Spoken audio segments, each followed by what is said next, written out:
I was at a small Welsh car boot sale, and I met a WW1 soldier.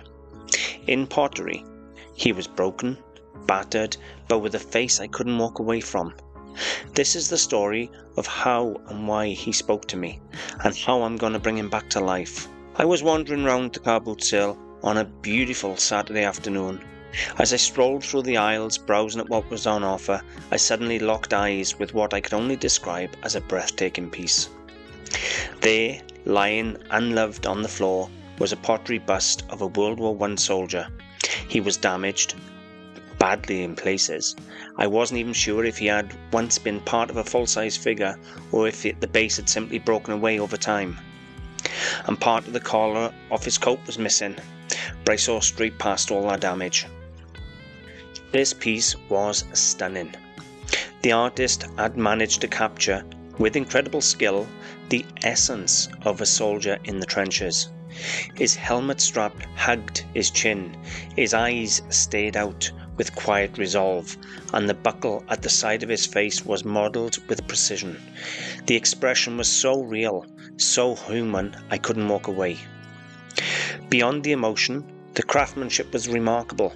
The careful shaping of the helmet, the lifelike contours of the face, every detail perfect as I stood there. I couldn't help but think back to the terrible time.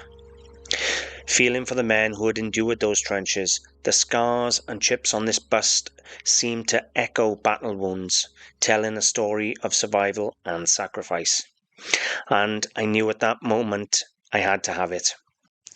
Owning a piece like this isn't just about having something old, it's about a connection. Antiques carry stories. They've lived other lives, passed through other hands, seen moments in history we can only imagine. For some, it's craftsmanship, the way something was made when skill and patience mattered more than speed. For others, it's nostalgia, a link to the past, to family, or to a time they never lived through but still feel connected to. And sometimes it's simply because the piece speaks to you in a way you can't explain. That's what happened here. This soldier isn't just clay and a gaze.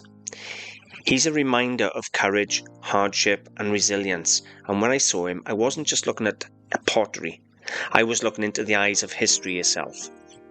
Now I plan to restore this absolutely amazing bust. My goal with the restoration is to keep it as original as possible, to honour its age and history while making it stable enough to stand and be displayed.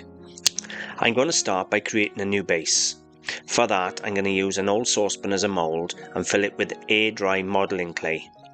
By pressing the bust gently into the soft clay, I can form a perfectly flat, round base that supports it.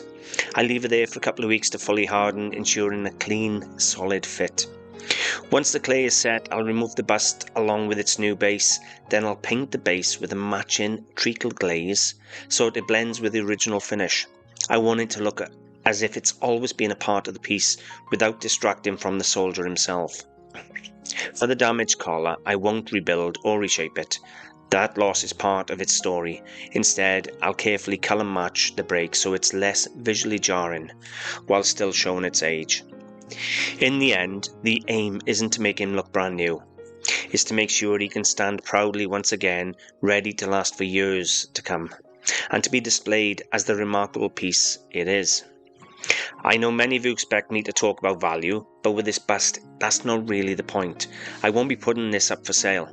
It's going to sit in my office where I can see it every single day as a reminder of just how fortunate life can be.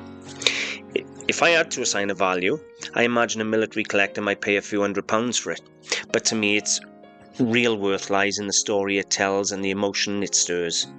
In fact, I think any museum specialising in military area would be proud to have this in their collection, because I know it would spark the same feeling in others as it did in me.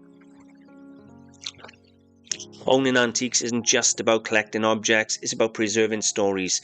This soldier may be made of pottery, but he represents real lives, real struggles, and real history. Every chip, every crack is part of the journey and now part of mine. One day, long after me, I hope he continues to speak to someone else, just as he spoke to me that day at the car boot sale. Because that's what antiques do. They connect us across time, and remind us that even through the way and the wounds, there's beauty, resilience, and a story worth keeping alive.